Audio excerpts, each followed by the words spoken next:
Boker Tov, pardon, Boker Tov, 10h30, on est Israël, dans notre petit jardin, comme d'habitude. 9h30 à Paris, et je ne sais pas dans les autres endroits quelle heure il est. On continue sur la lignée de nos cours. Je voudrais dédier ce cours Leilou Nishmat Sion Ben Goumara, Leilou Nishmato, et pour la Refoua Shelema de tous les malades du Ham Israël. Vous savez, avant de commencer, je voudrais vous dire une chose. Boker Tov à messieurs et mesdames qui vous êtes connectés déjà en nombre et vous souhaitez la bienvenue avec moi dans ce moment de réflexion. Vous savez, je voudrais vous dire une chose avant de commencer ce cours. Est-ce que quelqu'un peut m'éclairer parmi vous? Alors excusez-moi d'abord, en principe le cours c'est le mercredi. Sauf que ce mercredi je n'avais pas le temps, et même aujourd'hui j'ai pas le temps. Alors je me suis dit, je le fais de bonne heure, je ne vais pas attendre plus tard, parce que Boker Tov mesdames, messieurs, vous êtes avec moi dans ce moment de Torah. Je rappelle d'abord avant d'ouvrir le débat, c'est que Boker Tov, je suis touché par ce kavod de toutes ces personnes qui sont là et qui m'écoutent. Vous pouvez même pas vous imaginer combien ça m'émeut de savoir qu'il y a des personnes qui sont là et qui écoutent et qui ont envie d'évoluer, qui ont envie d'apprendre, qui ont envie de devenir simplement meilleurs. Il fait bon, il est 10h30, il ne fait pas encore trop chaud en Israël. On est au bord de la mer. Akadosh Baruch Hu nous a mis des fleurs derrière nous. Merci Hachem. Beshem Adonai Naaseh Venatzliach Be'ezrat Hachem dans ce cours de Torah. Que nous ayons Be'ezrat Hachem les mots justes qu'il faut pour ouvrir les cœurs des hommes et des femmes. Pour la Refoua Shelema de tous les malades du Ham Israël, la situation pour ceux qui sont en France, en Israël, elle n'est pas claire du tout. Combien j'ai eu mal cette semaine en allant à Jérusalem et je partais vers un quartier, mon Waze m'indique que c'est fermé, je vois une barrière, un barrage des policiers de l'armée qui ferment des quartiers religieux parce que paraît-il qu'il y a beaucoup de contamination dans ces quartiers. Quoiqu'à Poleg et à Iriamim, il paraît que c'est une explosion aussi, pourtant ils n'ont pas fermé. Je n'arrive pas à comprendre ce qui se passe. On a l'impression d'arriver vers... je n'ai pas envie de le dire, mais je le sens. Vers la fin d'une ère dans l'humanité, en souhaitant qu'en France, ils ont réouvert. Un petit conseil d'amis pour ceux qui habitent en France, mettez le masque. Je vous en prie, mettez le masque. Mettez le masque. Vraiment, mettez le masque. Faites attention. Et ça m'a fait très mal au cœur de voir ça. De voir ces quartiers fermés, des gens qui se trouvaient de l'autre côté, qui ne pouvaient pas sortir du quartier. J'avais l'impression de voir je n'ai pas envie de dire ce mot, mais c'est terrible. On dirait des ghettos fermés. Peut-être c'est pour leur bien, je ne sais pas, mais enfin en tout cas. La situation elle n'est pas facile ici. Économiquement parlant, que Dieu protège l'humanité. En espérant que... Bon, en tout cas, nous, vous savez ce qu'on va faire? On va ramener de l'amour. On va ramener du shalom. Parce que la Gemara dit que même des gens qui ne sont pas des tzadikim, même les gens qui ne sont pas des tzadikim, s'il y a de l'amour entre eux, ils sont protégés. Dans le ciel, on ne peut strictement rien faire à des personnes qui sont protégées. Oui, vous avez raison, je l'ai dit en France. Je l'ai dit à ma famille. Laissez les masques. Mettez des masques. Faites attention, c'est pas parce que le gouvernement français vous a dit qu'on sort du confinement que monsieur le virus est parti. On a déjà trop payé par rapport à ça, et économiquement parlant, je ne sais pas ce qui va se passer. Bon, à la grâce de Dieu. Mais en tout cas, on sait que c'est dans les mains d'Hachem. On sait qu'il y a une Ashgacha Pratit, qu'Akadosh Baruch Hu s'occupe de nous de façon particulière, et que Hakol les Tova, et que tout est pour les biens. Ça, ce sont les deux piliers de la Emouna. Si on ne les a pas, donc on n'a pas la Emouna. C'est les deux piliers de la Emouna. Mais on va essayer de rajouter un troisième aujourd'hui. Celui du Shalom.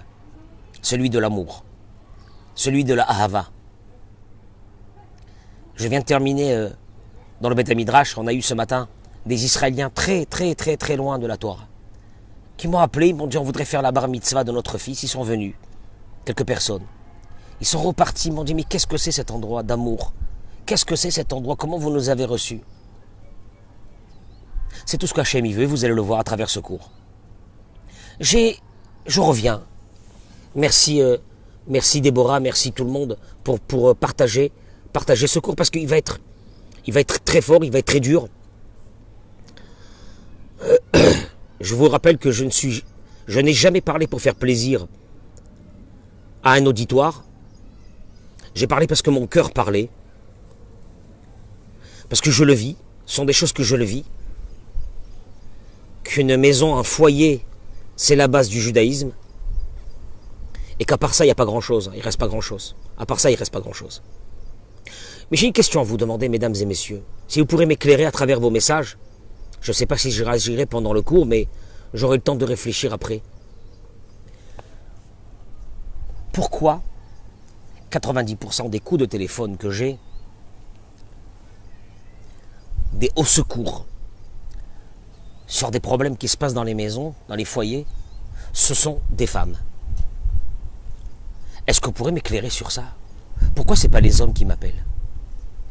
Est-ce que c'est parce que les femmes ont cette force de résistance, de rentrer en résistance,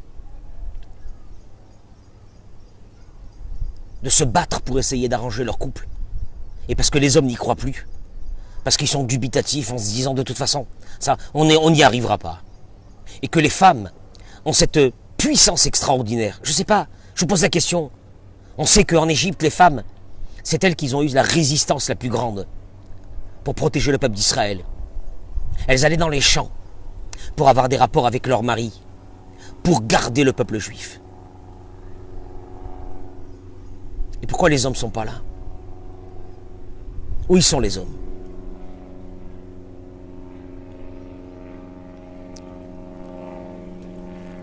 Si vous pourrez m'éclairer par rapport à ça.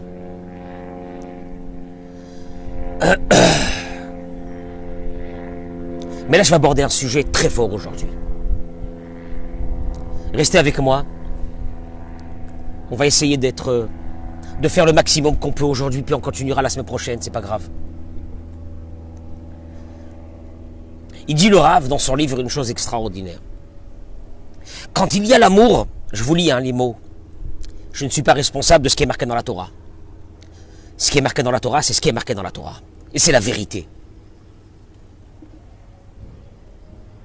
J'ai moi-même essayé de savoir est-ce qu'il y avait quelque chose qui pouvait nous aider en dehors de la Torah.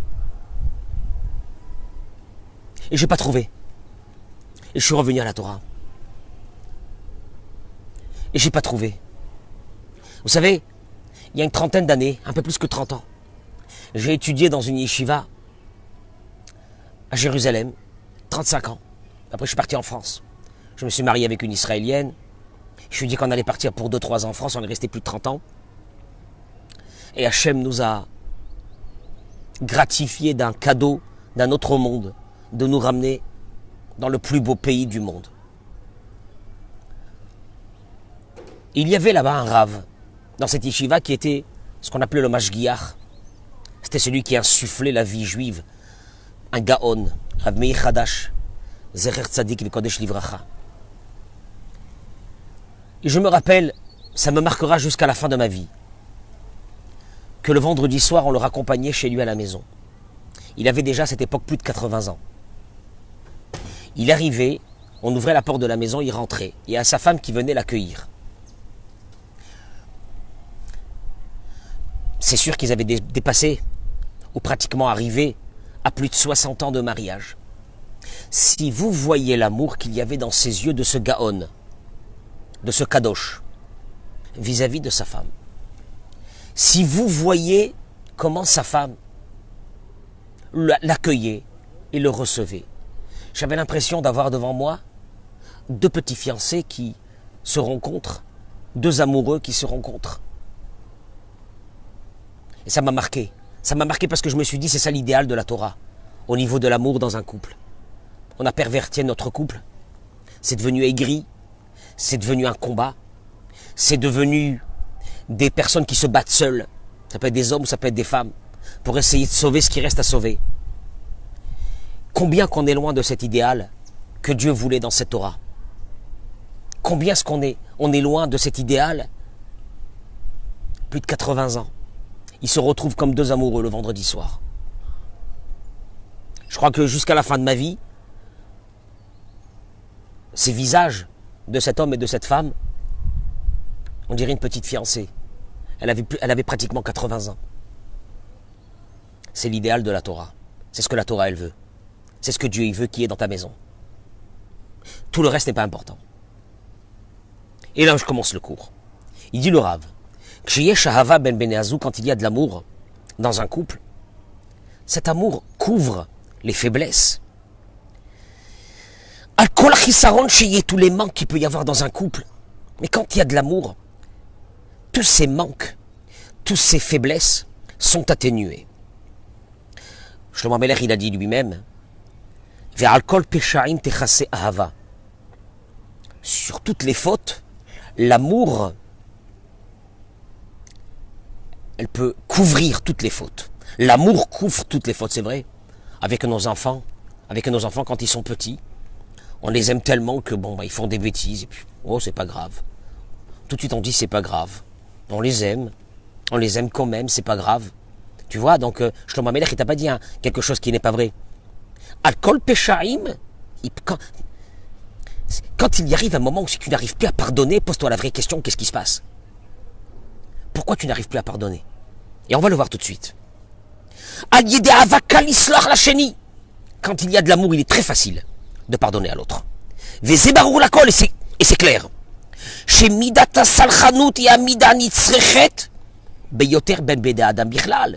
Et on sait que le pardon est une qualité obligatoire dans une société. J'explique.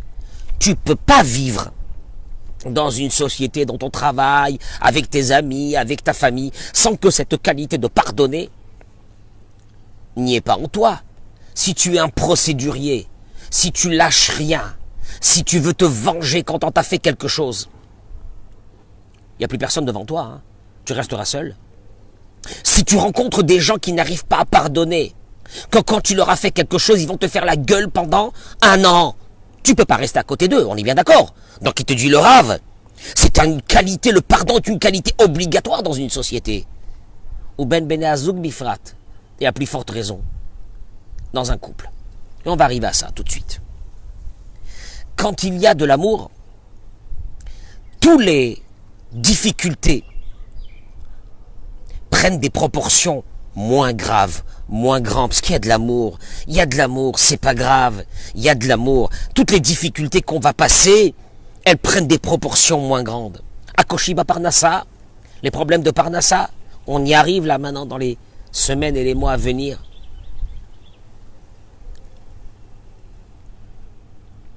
Qu'est-ce que je dois vous raconter, moi? Que quand je me suis marié, j'avais pratiquement pas de quoi vivre. J'avais pas de quoi vivre. Et je vivais dans une tranquillité. Et j'ai pas eu de vacances pendant plusieurs années. Pas parti en vacances. Je parle de ça pour les jeunes et pour les moins jeunes. Est-ce que le problème d'avoir un peu plus ou un peu moins nous a apporté le bonheur? Celui qui n'est pas convaincu que ce que je suis en train de dire c'est la vérité, c'est dommage qu'il perd son temps à regarder ce cours. On a vécu avec un tout petit peu. Je me rappelle, je donnais à ma femme pour aller acheter au marché, pour aller faire les courses. Vous pensez que ma femme était aigrie? Vous pensez que ma femme, elle n'était pas heureuse? On a vécu dans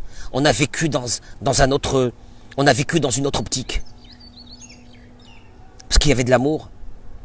Donc on savait qu'un jour on allait évoluer dans notre vie, et qu'il faut du temps, et qu'il faut de la patience. Quand il y a des couples qui m'appellent et qui me disent on peut pas, c'est trop dur, et il y a la Parnassa, et il y a des machins, et ils font des études, et ils font ci, ils font là, et il n'y a pas d'argent, et comment on va faire? Vis un peu. Merci Déborah. Toda Rabba, je te dédie ce cours. Pour tout ce que tu fais pour notre communauté à nous, à travers ton association. Merci 1000 fois. Mais je le dirai dans une autre occasion. Toda Rabba.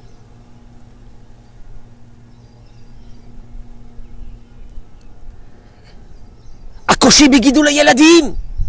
La difficulté de faire grandir des enfants, elle prend des proportions moins grandes quand il y a de l'amour dans ce couple. Avoda Kasha Yom Yomit. Même dans le train-train quotidien qui est dur. Toutes ces difficultés sont atténuées quand il y a de l'amour dans un couple, tu comprends? Parce que tu vois des couples, tu dis c'est pas possible, c'est quoi cette haine là? Mais d'où elle est sortie cette haine? D'où elle est sortie? Oui, il y a de l'amour, enfin, monsieur le rabbin, l'amour c'est que dans les films. Il n'y a pas d'amour, ça n'existe pas de l'amour, on est là, on se bat. On se bat. Ou une des deux personnes est assoiffée d'amour, la deuxième, et c'est même pas ce que ça veut dire l'amour. Et on y arrive tout de suite. Qu'est-ce que tu crois que quoi? C'est un partenariat? C'est un partenariat, on se marie, c'est un partenariat? Qu'est-ce que tu crois? Ah, on a pondu des enfants, ben on est là, ben on doit y vivre, et puis c'est comme ça, et puis chaque petite crise dans la maison prend des proportions énormes, parce qu'il n'y a pas d'amour. Ha'ahava. Et là je vais rentrer dans quelque chose qui est très dur. Quand il y a de l'amour,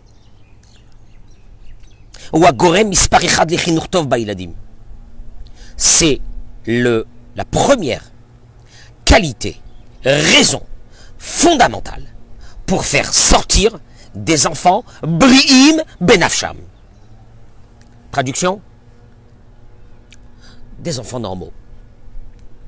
Je répète, une maison où il y a de l'amour, du respect, il va y avoir des enfants, et vous allez le voir, parce que je vais y aller dans ça, je vais prendre le temps qu'il faut, je m'en fiche si je ne termine pas aujourd'hui la moitié de ce que j'avais envie de dire. Mais c'est pas grave, parce que je pense que c'est fondamental, parce que je vais vous expliquer, il y a un problème énorme, mais moi, je vais vous dire les mots. Vous savez, je vais vous les dire les mots. Vous savez pourquoi je vais vous dire les mots? Parce que j'en ai marre qu'on enrobe ce problème de société qui est aujourd'hui celui de nos couples qui sont en liquéfaction totale, dans beaucoup de cas malheureusement, et dans d'autres cas, ce qui est pire, on s'est habitué à une crise et on vit dans la crise. Et j'ai même peur de dire ça, et on s'épanouit dans cette crise. Où il n'y a plus d'hommes, il n'y a plus de femmes. Chacun ne fait plus ce qu'il doit faire. Parce que je vais parler des femmes aujourd'hui. C'est comme ça, c'est comme ça. On est mariés, on subit. C'est ça le mariage. Alors vous allez voir. Quelle est votre responsabilité aujourd'hui, mais pas seulement la vôtre. Vous allez aussi comprendre pourquoi vous aussi, il y a des choses qui bloquent dans la vie. Donc on va parler de vos enfants et puis on va parler de vous, à travers vos parents. Suivez-moi, vous allez voir. Je répète, la qualité principale pour faire sortir des enfants normaux dans une maison, il faut qu'il y ait de l'amour dans cette maison. Tu entends ce que je suis en train de... Ouais, mais je peux pas. Je peux pas. Je peux pas. Tue tes enfants. Tue-les, tes enfants. Ne leur donne pas à manger. Tue-les. C'est peut-être moins violent et avec des conséquences moins graves que ce qu'ils vont subir pour le restant de leur vie. Et là, je laisse pour l'instant le livre et je reprends un autre livre qui s'appelle, vous le connaissez, Chinuch Be'ahava. Et dans le livre Chinuch Be'ahava, je vais arrêter pour l'instant ce qui est entre guillemets le Shlom Bayit qui veut rien dire, et je vais y aller directement vers quelque chose de fondamental. Tzrichim Ladat, il dit le Rav. Il faut savoir, hein, c'est obligatoire. Chez Shlom Bayit Ben Avaem, Zo Adugma Ishit Aikarit Varishona. L'exemple personnel la plus essentielle, Ve'achi Chazaka est la plus forte, le Shlom Bayit, l'amour dans une maison, c'est la chose. C'est l'exemple personnel la plus essentielle, la plus forte, la plus fondamentale, la plus obligatoire pour éduquer des enfants normaux. Oui, Chirel, ça donne des adultes détruits complètement. Tu vas voir moi ce que je subis au jour le jour avec nos frères et nos sœurs quand ils viennent me voir. Et tu vas comprendre qu'il y a tout à faire. Il y a tout à faire. Donc ce cours est fondamental. Je vous demande de le partager. Faites une mitzvah, de le partager au maximum. Parce que vraiment, aujourd'hui, je pense que je vais rentrer dans le noyau du problème. Suivez-moi, écoutez-moi. Quand on parle d'exemple personnel comme base d'éducation, Pirusha, ça veut dire שהילד צריך לראות מול עיניו הורים שהם בעצמם מחונכים. L'enfant doit voir devant lui, tu veux l'éduquer, il doit voir devant lui des parents éduqués. Mahu hore mechunach, il dit, et qu'est-ce que ça veut dire un parent éduqué? Tu veux que ton fils soit un enfant normal, ton garçon un enfant normal, ta fille une fille normale, il faut qu'il soit éduqué. Et pour qu'il soit éduqué, il te dit, il faut qu'il ait devant lui des enfants éduqués. Et tu sais qu'est-ce que ça veut dire des parents éduqués? Il est pardon, devant lui des parents éduqués. Et tu sais qu'est-ce que ça veut dire des parents éduqués? Chez Medaber Bederech Eretz. C'est des parents qui parlent avec Derech Eretz, politesse. Chez Mechabed, qui l'honore, qui l'apprécie, qui fait monter ceux qui sont devant lui. Chez Omer Milim Tovot, qui disent les mots, c'est ta bouche, elle peut faire sortir du miel, les mots qu'il faut pour encourager les autres. Chez Meroded qui l'encourage, chez Oussavlani Bisman Lachatz, des parents que dans des moments de stress, ils savent tempérer. Tu respires un bon coup. T'es normal ou t'es pas normal? Si t'es pas normal, donc chaque petite crise te fait péter des plombs. Mais si tu es quelqu'un d'équilibré, tu sais te maîtriser. Tu sais pas te maîtriser, tu es peut-être fou. Tu es peut-être fou. Je répète une deuxième fois parce qu'il y a certains qui vont dire, oh, il exagère.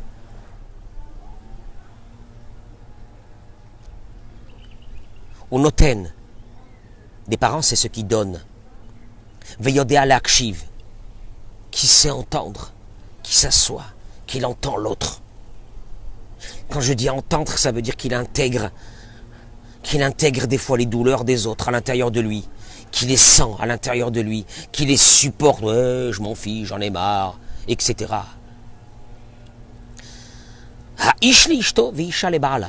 Là, mesdames, c'est pour vous aussi. Le mari à la femme et la femme au mari. On est bien d'accord, hein? On ne va pas mettre tout le fardeau sur les maris. Le mari et la femme, les deux. Je répète, un parent éduqué, vous mesdames ou vous messieurs, un parent éduqué, savoir dire les mots qu'il faut, savoir encourager, respecter, politesse dans la maison, savoir maîtriser son stress dans des moments de stress, donner, écouter l'homme à la femme. Ze Adam Mechunach. C'est ça, ce qu'on appelle un parent, un père ou une mère éduqué. Vous avez ces qualités, vous êtes éduqués, mesdames et messieurs. Vous n'avez pas ces qualités, je vous le dis. Vous n'êtes pas des parents éduqués. Donc à partir de là, Hachem Ya'azor, que Dieu nous protège. Vous avez entendu ce que je viens de dire?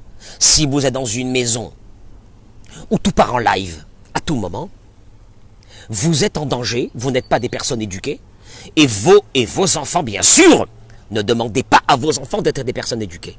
Parce qu'il n'y a pas d'éducation. Répétez les critères que je viens de dire, réécoutez. Hein, maintenant c'est en live, mais tout à l'heure, réécoutez. Vous avez ces qualités. Vous allez avoir des enfants normaux. Vous n'avez pas ces qualités. Eh bien, la prochaine génération fera la même chose que vous. Vous allez voir, c'est pas moi qui le dis, comment le Rav le dit. Yeladim shiroim kaeleorim shoavim etze. Après, vous allez voir, je vais parler de l'amour. Qu'est-ce que c'est l'amour dans un couple? Mais pour l'instant, je donne déjà les premiers critères. Des enfants qui observent devant eux des parents qui s'aiment, qui sont chavirim tovim, il dit le Rav. Des amis, des copains, des amis, des amants. Atamevinolo, tu comprends? Tu comprends qu'est-ce que la Torah elle te demande? Des amis. Ani oev otra, ata oev oti. Des amis. Dans le Sheva Brachot, on dit Sameach tesamach re'im ahuvim. On demande à Dieu de faire réjouir re'im ahuvim, des amis qui s'aiment. C'était dans votre mariage. Hein. Vous avez fait le mariage. Rappelez-vous quand vous avez fait la choupa. Hein. Rappelez-vous, hein. Rappelez-vous de ce moment de la choupa. Est-ce que ça a été un moment sincère, un moment hypocrite? Et peut-être un moment sincère. Moi je dis bien, peut-être un moment sincère. Mais qu'est-ce qui s'est passé après? Mais qu'est-ce qui s'est passé après? Qu'est-ce qui s'est passé après? Et pour... Il y a beaucoup d'idées qui me... Je continue. Emna Hassim, ces enfants qui vivent dans une maison pareille, sont éduqués à la qualité de l'amour, d'aimer. Moi, j'ai eu des gens qui m'ont dit, je ne sais pas aimer. Je ne sais pas aimer. Moi, quand il me dit ça, tu vas devant moi un monsieur de 80 kilos, 90 kilos, il me dit, Rav, je ne sais pas aimer. J'ai envie de pleurer. Tu sais pourquoi j'ai envie de pleurer? C'est pas de sa faute. Parce que c'est pas de sa faute. On va voir. Malheureusement, on va essayer, avec l'aide de Dieu, de toucher le Hémet. Tu sais, tu touches le Hémet, une fois dans ta vie. Tu touches le Hémet. 2 minutes. Yeladim sheroim et kavod adadi. Les enfants qui voient le respect mutuel, et anetina, parce qu'on va revenir sur ça, le don de donner à l'autre, et ahava, l'amour. Des parents qui sont là, qui s'encouragent mutuellement.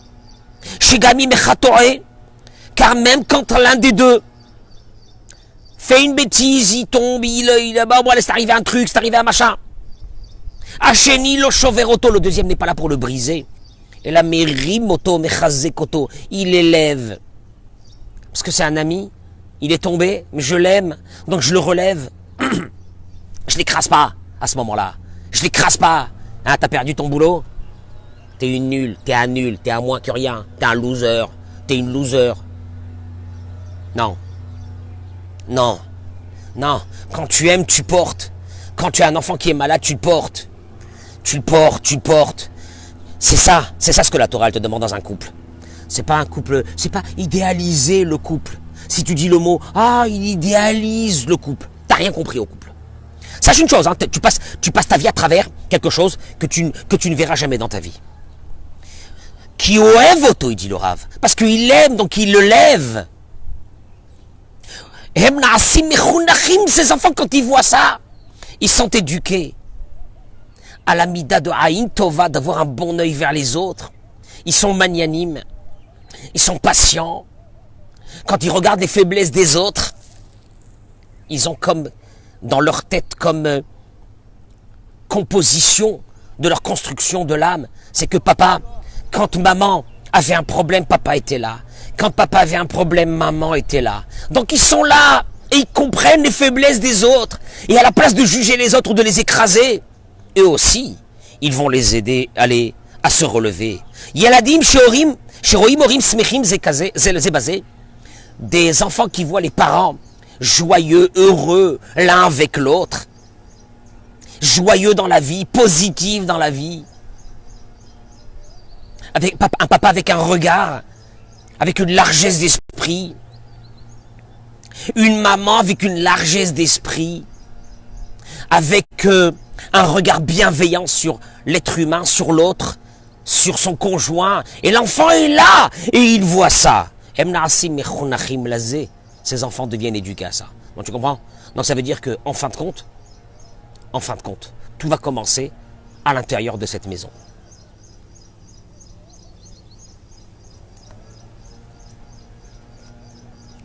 Il y a eu beaucoup de livres qui ont été écrits pour ça. Le Rav a écrit tellement de livres par rapport à ça, parce que c'est une obligation que dans cette maison, il y ait ça. Il dit une chose. Et la yid'ou, chez Kehorim la yiladim, sachez, en tant que parent de ces enfants, vous êtes obligés, vous m'entendez ce que je suis en train de vous dire? Vous êtes obligés de lire, d'apprendre, d'intégrer, de travailler. Ça va mettre du temps. De travailler. Toutes ces bases du Shlom Bayit, vous êtes obligés de le faire pour vos enfants, vous entendez? Même si vous n'avez pas envie de le faire pour votre conjoint, pour X raison, vous êtes obligés de le faire. Chez Milvat Robatam Zelazé, parce que déjà, par rapport, vous devez apprendre tout ce qu'on est en train de parler, toutes ces qualités de vie humaine qui vont faire un couple normal. Vous êtes obligés déjà vis-à-vis l'un de l'autre, parce que tu ne peux pas vivre avec une personne en disant « je l'aime pas ». Tu ne peux pas vivre avec une personne en disant elle m'exaspère, je ne peux pas supporter sa présence à côté de moi. Dis-moi, ça va pas ou quoi? Dis-moi, ça va pas, tu vis comme ça une vie? Ça, c'est une vie, ça que tu fais. Mais déjà, vis-à-vis l'un de l'autre, on est obligé d'apprendre toutes ces qualités humaines qui font qu'un couple va être constitué de quelque chose de plein, de fondamental, pour qu'il dure et qu'il perdure pour une vie entière. Pour que tu arrives à 80 ans, tu dis je suis encore amoureux de ma femme, ouais. Ouais. Ah, Je sais pas ce qu'il dit le Rav. Bon, le Rav, lui, sûrement, il sait pas c'est quoi la vie. Parce que la vie aujourd'hui, c'est pas ça. On va y arriver. Vous inquiétez pas. La vie, c'est pas ça aujourd'hui. Je sais ce que c'est la vie aujourd'hui. Vous inquiétez pas, je suis au courant de tout. Je suis au courant de tout. Moi, je vous dirais qu'est-ce que je pense, moi, aujourd'hui, de la vie moderne. Moderne qui veut rien dire. Attendez, j'arrive aussi. J'ai sur ça aussi des choses à vous apprendre, je pense. Et là, à part seulement ça, il dit que déjà, l'un vis-à-vis de l'autre, on est obligé, et donc on est obligé d'apprendre les yesodot, les bases du Shlom Bayit. Milvat rovatam zelazé, mitzad kesher benehem. Parce qu'il y a un lien qui doit se créer entre cet homme et cette femme. Et vous allez voir que ça va être peut-être, je ne sais pas si j'aurai le temps aujourd'hui, mais si oui, alors on le fera. Et sinon, le prochain. Yeshlem Gabrova, la Neshamot Ateorot, ils ont une obligation vis-à-vis de ces âmes pures qui ont été confiées chez Ufkedu BDM. J'aime bien dire les mots en hébreu pour que ceux qui parlent l'hébreu ne disent pas que j'ai perverti le texte. Chez Ufkedu BDM, ces âmes pures qui ont été confiées dans leurs mains. Chez Loyaharsu Lahem et Achaim, qui ne leur brisent pas leur vie. Bechoser Shlom Abayit Shelahem, avec leurs problèmes de Shlom Bayit qu'ils ont les parents, tu es en train de détruire la vie de tes enfants et on va le voir tout de suite. Yeladim, chez Gedele Bebayit, chez Shlom Bayit. On va commencer par le positif. Les enfants qui naissent et qui vivent et qui évoluent dans une maison où il y a de l'amour, de l'amitié, du respect, de l'entente, de la considération, de l'équilibre, de gérer son stress dans les moments où ça ne va pas. Partagez, mesdames et messieurs, partagez ce cours. Partagez parce que moi j'ai mal. Mais c'est pas grave si j'ai mal. C'est pas grave. Si je peux aider un seul couple, un seul, Vezehaya Sechari, j'aurais gagné. C'est tout, un seul couple. Et partagez-le. Parce que aujourd'hui, avec les moyens de communication qu'on a, on peut peut-être faire du bien. Il dit comme ça.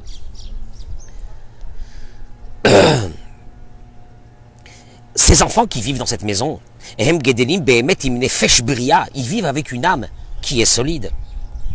Et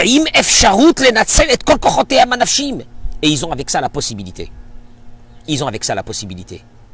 De faire sortir tout ce qu'il y a de plus fort à l'intérieur de leur âme. Ces enfants qui vont commencer leur vie. Juste un instant, mesdames et messieurs, j'arrête un tout petit moment, comme il y a le soleil qui est en train d'arriver ici. Je vais juste me rapprocher un peu plus de l'ombre. Mechila, qu'on arrête un tout petit moment. Ah voilà, là c'est mieux. Là c'est un peu mieux. Voilà. Et donc, je continue, il dit comme ça. Tu comprends qu'à l'intérieur de tes enfants, il y a un potentiel. C'est une vie entière. Tu vois ton petit bambin devant toi à la maison, mais c'est une vie entière. Donne-lui la force nécessaire, mais il a besoin, elle est que dans cette maison, elle n'est pas ailleurs. Pour qu'il puisse un jour faire sortir toutes les qualités humaines qui sont à l'intérieur de ce bambin. Chaim a une tahlit, ils auront une vie avec un but. Tu as des fois des personnes, tu dis, qu'est-ce que tu fais dans ta vie, je sais pas. Et tu sens que ces personnes n'ont pas de force. Ils sont là, ils subissent la vie, n'ont rien fait de leur vie. Tu vois que c'est des êtres humains extraordinaires, des hommes et des femmes, mais il n'y a aucune force. On leur a pompé leur énergie à la base, quand ils étaient petits, et on a laissé des cadavres ambulants. Je pèse mes mots. Des victimes de la vie. En principe, tu t'arrêtes déjà dans le cours ici, à ce moment-là, tu dis, c'est une folie furieuse, ce qui se passe chez moi à la maison. Mais vous allez voir. Kika amour, parce que c'est normal. Ils aspirent, ils s'imprègnent à l'intérieur d'eux des qualités humaines de cette maison qui était une maison positive, une maison volontaire, une maison joyeuse, une maison équilibrée, une maison respectueuse. Ils aspirent ça à l'intérieur d'eux. Ces enfants, ils ont envie de vivre. Tu comprends, ils ont envie de vivre, ces enfants, ils kiffent la vie. C'est des gens qui sont là, qui veulent donner aux autres. Ils en ont plein, ils en ont reçu une tonne. Ils sont puissants, ils sont forts, ils sont épanouis. Ils sont équilibrés, ils ont un regard bon vers les autres, ils ne sont pas jaloux, Ils ne sont pas aigris de la vie. Ils sont joyeux. Ils apprécient chaque moment de la vie. Ça vient de la maison. Hein. Ça vient pas de dehors. Hein. Ça vient pas d'école. Hein. Ça vient de la maison. Ça vient de toi et de toi. De toi et de toi. Tu entends? De toi et de toi. C'est clair. C'est clair. Ou tu me les tues, ces enfants, ou tu me les fais vivre.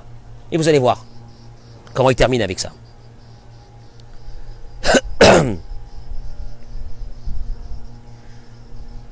Yeladim kaele gedelim im simchat chaim v'im ratzon lichiot. Ces enfants, ils vivent avec une joie de vivre, avec une volonté de vivre, de s'épanouir dans ce monde. Et ils ont des forces extraordinaires. D'avoir une vraie réussite dans leur vie, professionnelle, affective, sociale.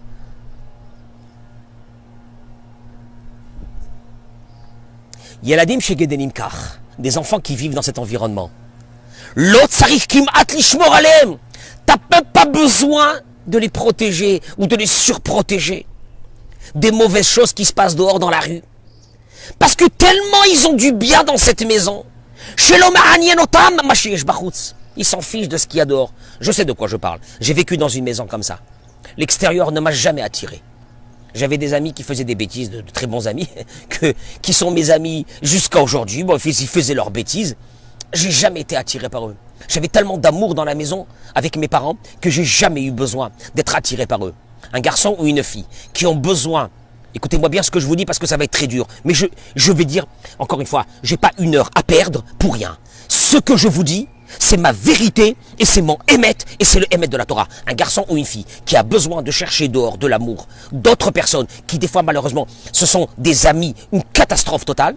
Ce sont des personnes qui n'ont pas de considération dans la maison et pas d'amour dans la maison et qui ont besoin d'aller le chercher dehors. Vous m'entendez ce que je suis en train de dire? Si tu vois aujourd'hui une adolescente de 14 ans qui s'habille, je vais faire une parenthèse de 2 minutes. J'ai l'esprit large. Je vis dans le monde moderne. Je ne vis pas dans une yeshiva. Mais quand tu vois aujourd'hui des petites jeunes filles de 14 ans, habillées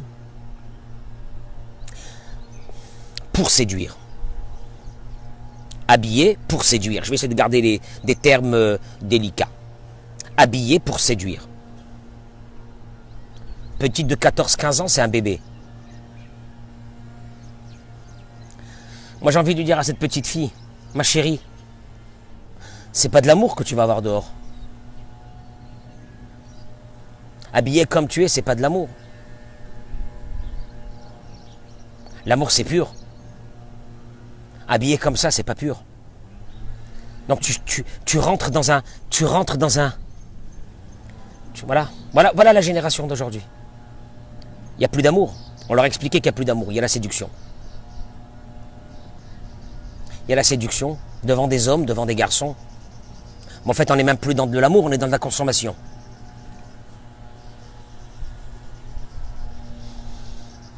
Moi, ces petites filles, c'est comme mes filles. C'est même plus de l'amour, c'est de la consommation.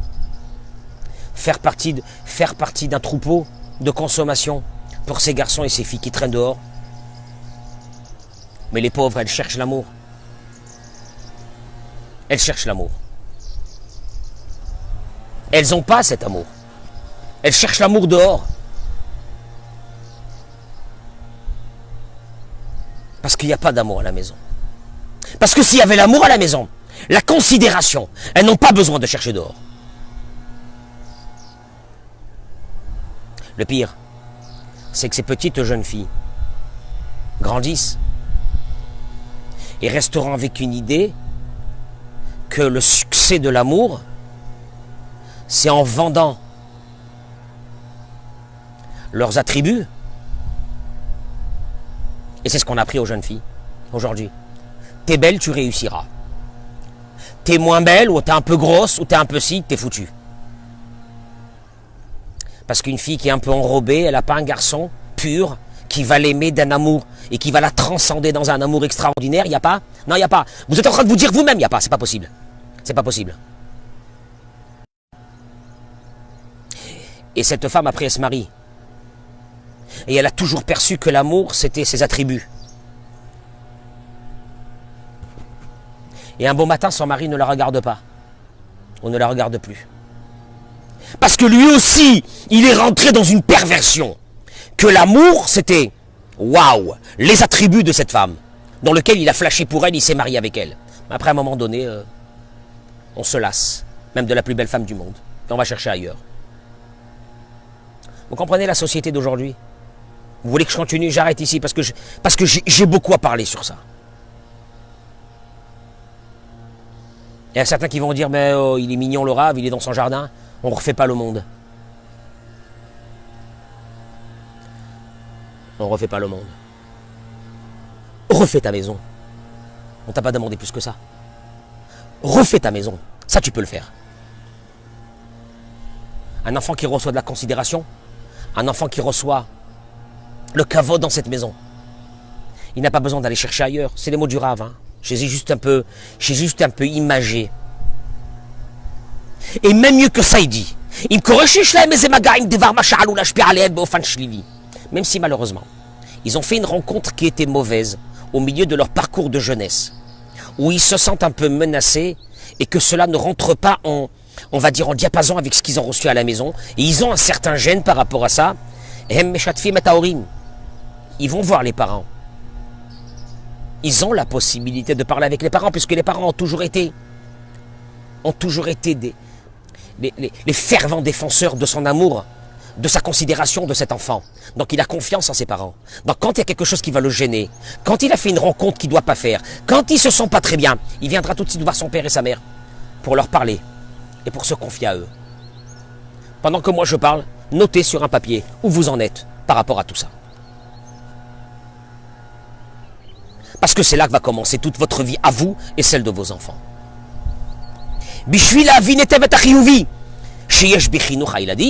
Il te dit parce que pour comprendre le positif qu'il peut y avoir dans une maison où il y a de l'amour et que cet amour va élever vos enfants, on est obligé aussi de parler du côté négatif quand il n'y a pas d'amour dans cette maison. Quand il y a une défaillance au niveau du shlom bayit, il n'y a pas d'amour, il y a des cris, il y a de la colère, il y a un mari qui regarde mal sa femme, tu sens qu'il a un regard désabusé de haine, de colère, il est. Et la femme, la même chose vis-à-vis du mari. Et l'enfant se trouve ici, il te dit Gorem le tzaleket benefesh hayeled. Traduction des mots en français, vous mettez une cicatrice indélébile dans le cœur de votre enfant. Et vous allez voir. Zetalui birgishut shel hayeladim. Tout dépend de, on va dire de, est-ce que votre enfant il est un enfant fragile ou moins fragile. Mais de toute façon, il y a déjà c'est comme si vous avez pris un couteau et dans leur cœur, vous avez fait une cicatrice à l'intérieur. Veyesh neshamot, shemerivot ktanot, yicholot litzor benafsham tzaleket. Parce qu'il peut y avoir des enfants qui sont très fragiles, qu'il suffit qu'il y a quelques cris dans la maison, il suffit qu'il y a de la colère, il suffit que tu sens que dans la maison, il y a de l'électricité dans l'air. Cet enfant, à partir de ce moment, prenez un couteau et vous lui mettez dans son cœur une cicatrice. Vezegorem les bayot nafshiyot bayeladim. Si vous avez des enfants avec des problèmes psychologiques, posez-vous les questions. Les machalot nefesh, des maladies de l'âme.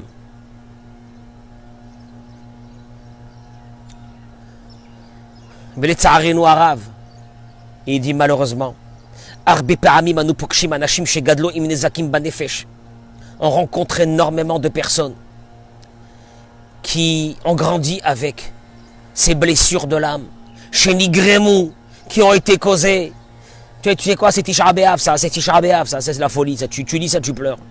Biglal Choser Shlom Bait Ben Aveaem, parce qu'il n'y avait pas d'amour dans la maison. Il y avait deux êtres humains qui se battaient en silence ou à haute voix. Et dans les deux cas, en silence ou à haute voix, c'est la destruction. Je répète, c'est pas parce que c'est en silence, c'est latent. C'est la vengeance. C'est je vais lui faire payer, mais en silence. que l'enfant n'a pas senti ça. Et cet enfant va grandir avec des dégâts dans son âme irréversible. Chez Nezakim Elou, caché, Meod, Limtso, Takana. C'est pratiquement impossible à réparer. Ça peut être réparé parce qu'il n'y a jamais 100%, mais c'est pratiquement impossible de réparer. L'opam, il dit le Rav, pas une fois. J'ai rencontré des gens qui sont déjà âgés et qui ont eux-mêmes des enfants. Et qu'ils me disent que jusqu'à maintenant, ils ont de la haine contre leur père. Quand ils ont vu combien il a fait souffrir leur mère. Parce que tu comprends, toi, monsieur, tu te bats avec ta femme devant ton fils.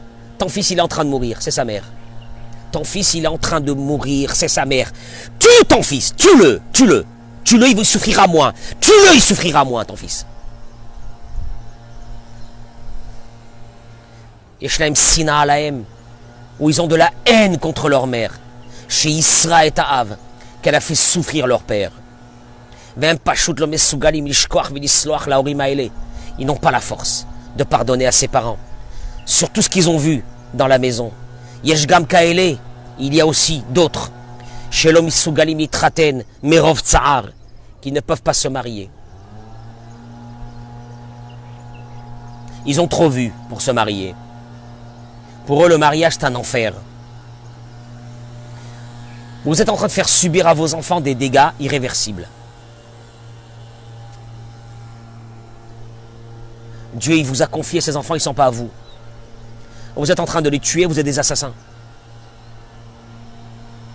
Parce qu'il y avait deux solutions. L'une, tu ne mets pas d'enfants au monde. Tu as mis des enfants au monde, tu es responsable jusqu'à la fin de ta vie. Et tu dois donner ta propre vie pour tes enfants. Tu n'as pas la force du shlambaït, ne tue pas tes enfants.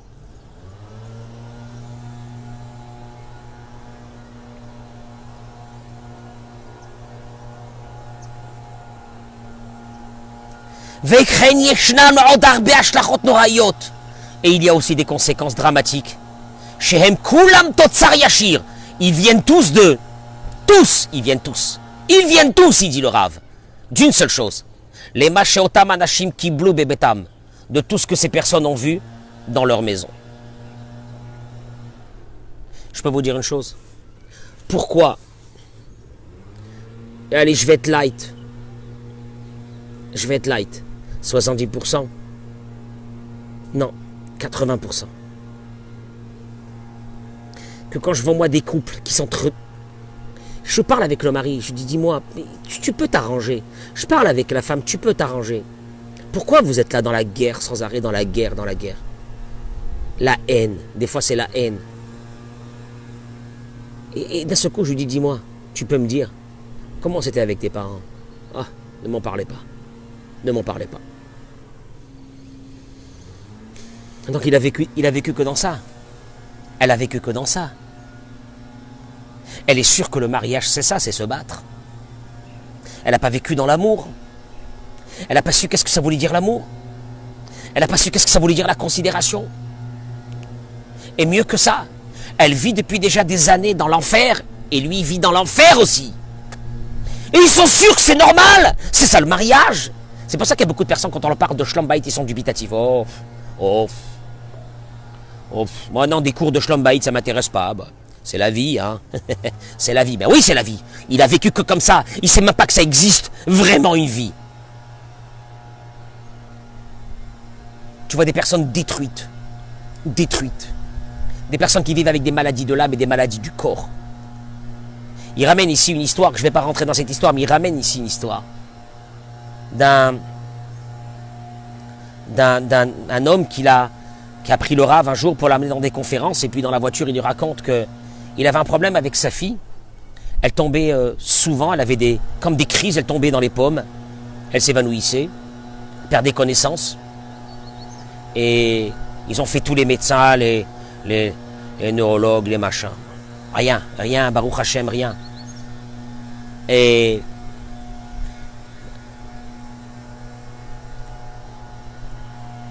un jour, cet homme-là lui-même, il s'est dit peut-être parce qu'il y a trop de stress à la maison, j'arrête le stress. Je vais être tranquille, je vais être calme. Et c'est ce qu'il a fait pendant un long moment. Puis un jour, il s'est remis à se disputer avec son épouse. Et là, à ce moment-là, la petite, elle s'est levée, elle lui a dit, papa, tu veux que je perde connaissance encore une fois? Il a raconté ça au Rav. C'est dévastateur. Une maison comme ça, c'est dévastateur. Mais dévastateur, ça veut dire que vous êtes en train d'enlever à vos enfants toute chance d'avoir une vie normale.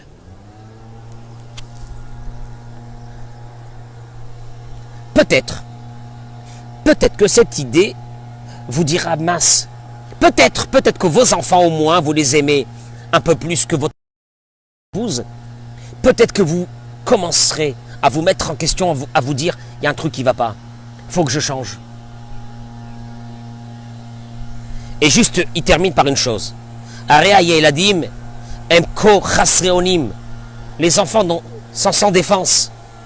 Vela Marot Amavilim Shemroim.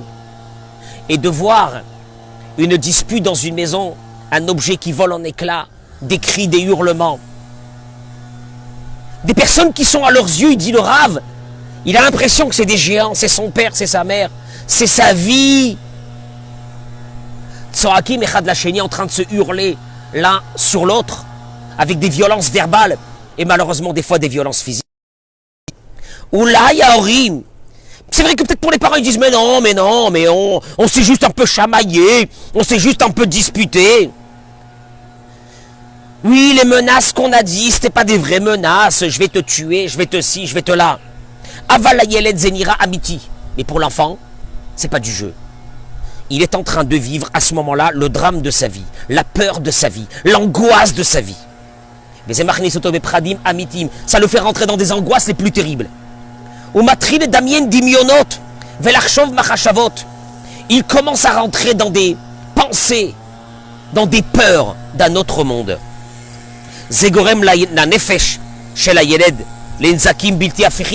Et l'enfant va rentrer dans des blessures, dans des peurs qui disparaîtront jamais.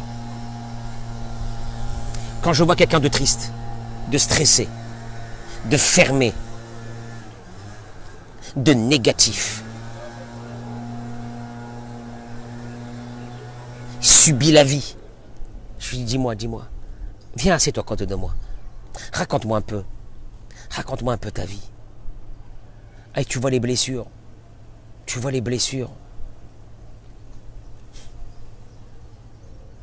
on a tué nos enfants, on est des assassins, mais les pires des assassins, parce que si on les avait tués dans leur corps, corporellement, ou si on avait fait des dégâts dans leur corps, on aurait vu les dégâts, ils auraient été visibles. Là, ils ne sont pas visibles, on est sûr qu'il n'y a rien. Attendez, vous allez voir. Et je le dis moi-même. L'un des plus gros problèmes de Shlom Bayit aujourd'hui, c'est parce qu'on a affaire à des adultes, hommes ou femmes, qui ont vécu dans des maisons qui étaient des champs de bataille. Prochaine génération. Et puis vous êtes en train de préparer la prochaine. Vous voyez ce que je suis en train de dire? Voilà. Amusak beti ou miftsari. Il y a un mot comme ça qui est dit dans la Torah que ma maison c'est ma forteresse. On s'est servi avec ça pour le Shlom Bayit. Il est encore plus grand dans l'éducation des enfants.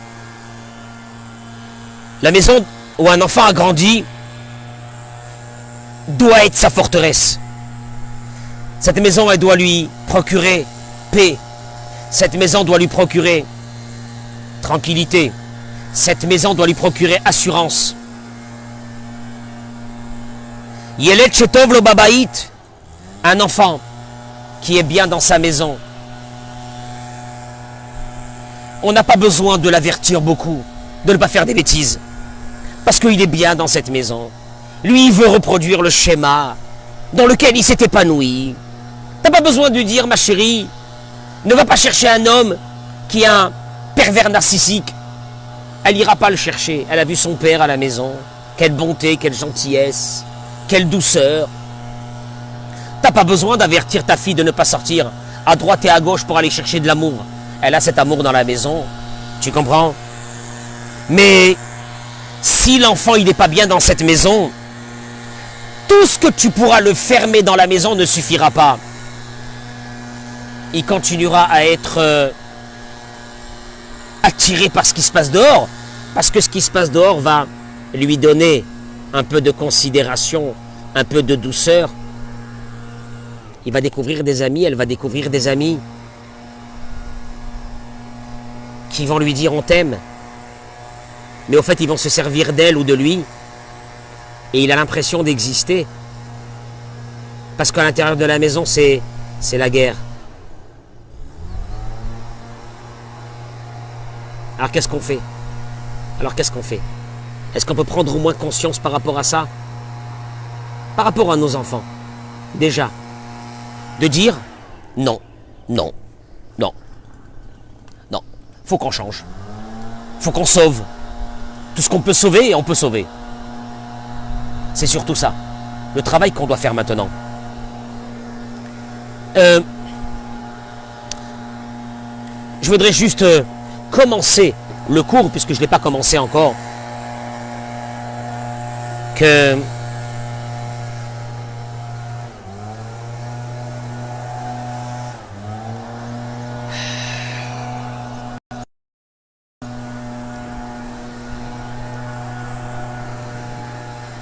je suis en train de réfléchir.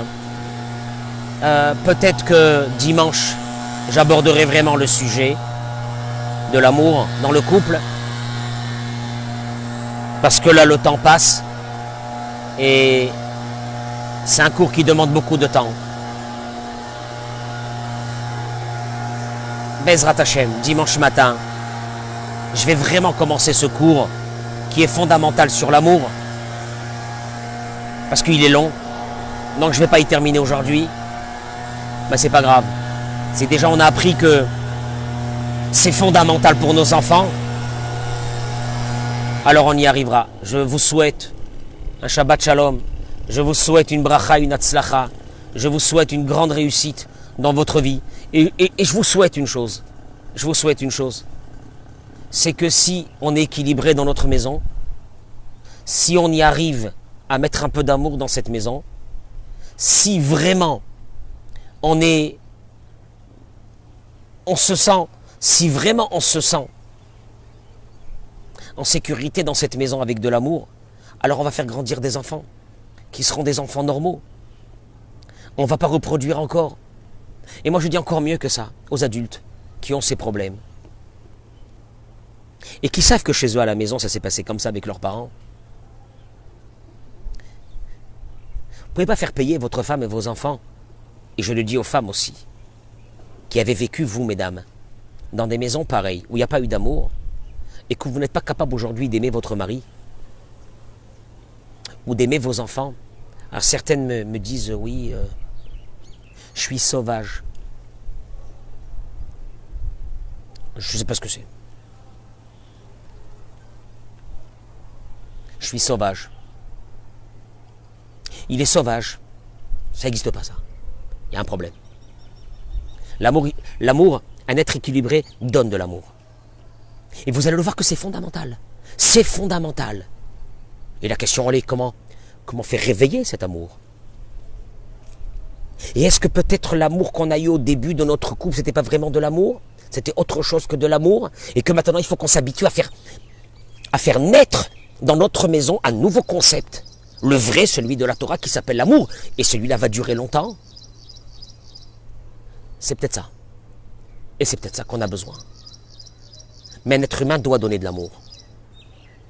Un être humain qui ne donne pas de l'amour, ou qui ne sait pas donner de l'amour, c'est un être humain qui est déséquilibré complètement.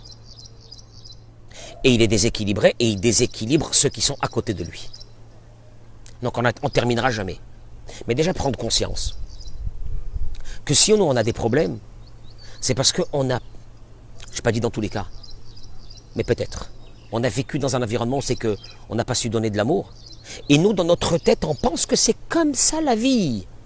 On se remet en question. Tu vois le problème où il est? On ne se remet pas en question. Et c'est ça qui est terrible. Et j'essaierai dimanche ou lundi, Bezrat Hashem, d'aborder vraiment le cours parce que je ne l'ai pas encore abordé.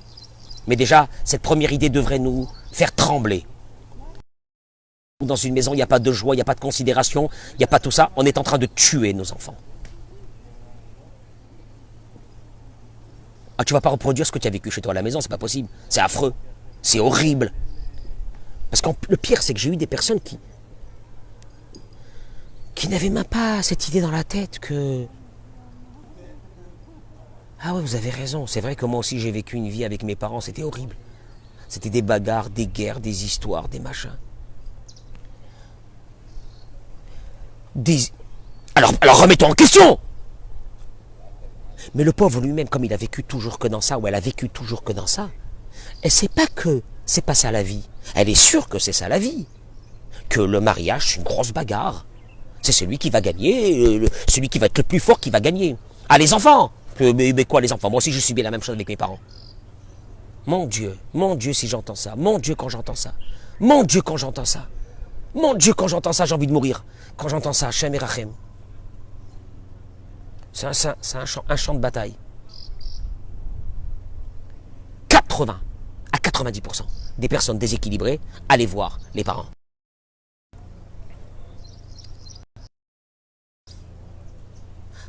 Pas 100%. Il y a toujours des cas exceptionnels.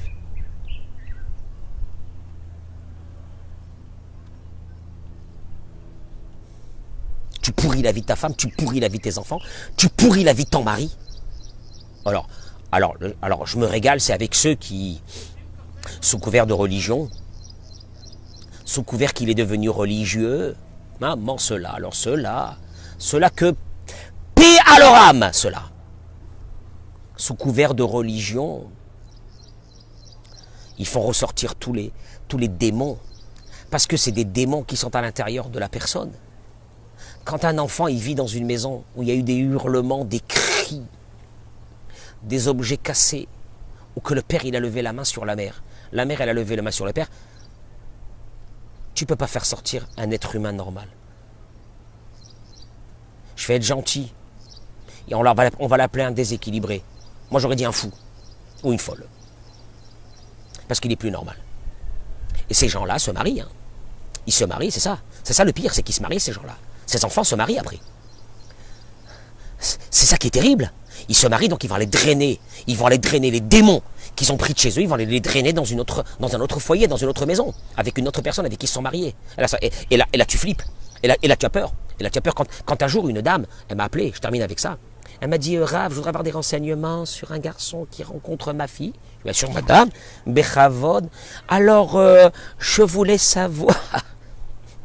J'ai touché le fond. Est-ce qu'au niveau de l'étude de la Torah, c'est quelqu'un d'assidu? Alors là, elle n'a pas terminé ses mots. Je lui ai dit, madame, est-ce qu'on peut arrêter la communication? Elle m'a dit, pourquoi? Parce que vous me faites très peur. Donc je vais arrêter la communication. Elle m'a dit, qu'est-ce que j'ai dit de mal? Je lui ai dit, vous ne me posez pas les premières questions de base. Est-ce qu'il avait des parents normaux? Est-ce qu'il est normal? Est-ce qu'il est équilibré? Parce que la religion, c'est un détail dans cet équilibre. Parce que s'il est religieux et il est fou, alors c'est encore pire. Ça, voilà. Elle n'a pas beaucoup aimé ce que j'ai dit. Elle n'a pas dû comprendre. Et si elle n'a pas compris, il y a un problème. Donc tu vas voir les parents. Ouais, il faut regarder la famille. Oui, il faut regarder la famille. Tu ne te maries pas avec un mec ou avec une fille comme ça. Tu regardes la famille. Tu vois des parents des fous. Mais pas tu te sauves. Tu fais le 400 mètres en 2 secondes. 400 mètres en 2 secondes. Tu gagnes les JO. Et tu te sauves. Tu entends ce que je te dis? Je pèse mes mots. Tu rencontres un garçon ou une fille. Oui, mais alors, ces garçons et ces filles n'ont aucune chance, alors on leur enlève toute leur chance parce qu'ils ont eu des parents comme ça. Tu veux faire le psy à la maison pour tout le restant de ta vie? Prends-le. Mazal tov.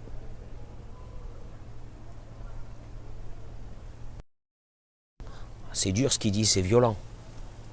Mais venez voir ce qui se passe dans les couples. Mais venez voir ce qui se passe quand l'un des deux vient d'une famille pareille et vous comprendrez. Alors ça suffit. Alors ça suffit, ça y est, m'aspique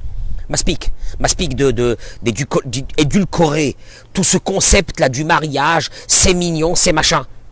Il y a un émet. Le Hémet, c'est l'équilibre que la Torah veut te donner. Tu comprends? Donc il faut que tu les prennes, cet équilibre. Et attendez-vous, parce que le cours de la semaine prochaine, Bezrat Hashem, dimanche ou lundi, je vais essayer de le faire. Parce qu'il n'y a pas d'amour, on est foutu. Ah bon, dans la Torah, il faut qu'il y ait de l'amour? Ah ben, s'il n'y a pas d'amour, voyez, je n'ai même pas commencé le cours encore, c'est pas grave. Il n'y a pas d'amour, on va vers la guerre. Il y a de l'amour, vous allez voir un petit peu. Et l'amour, comme on l'a construit. Et essayons de garder une vision positive de l'avenir de notre couple. Mais j'ai posé une question au début du cours. Hein. C'est beaucoup de femmes qui appellent, au secours. Où sont les maris?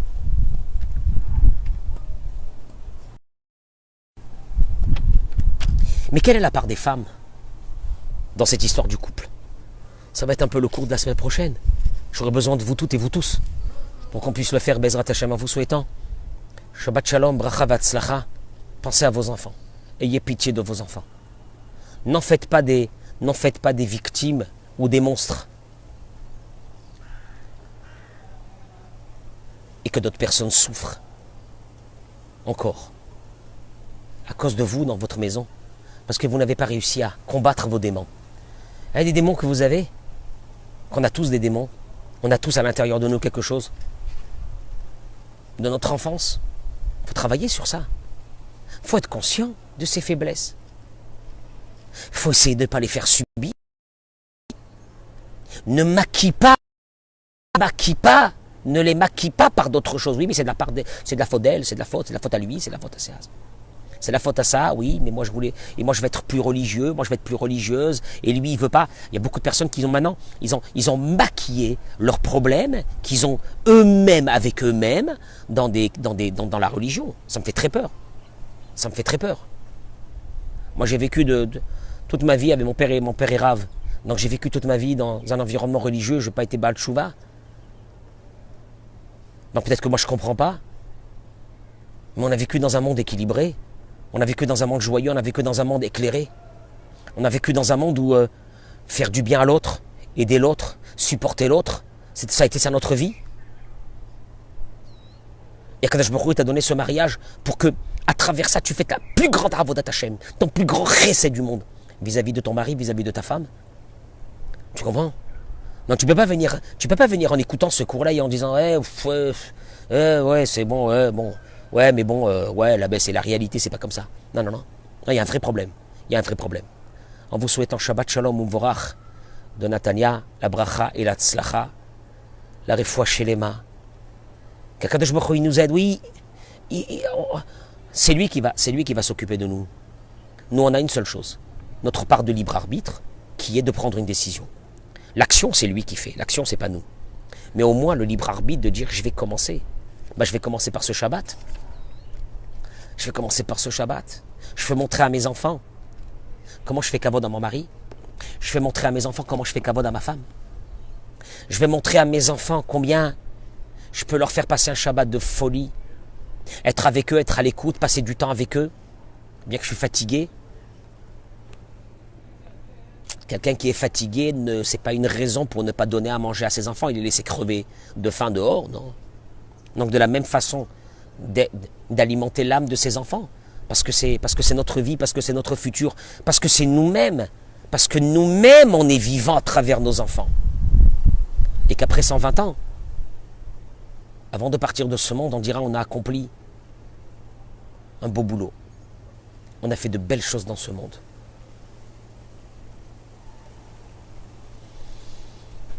Shabbat Shalom Umvorach, Shabbat Shalom.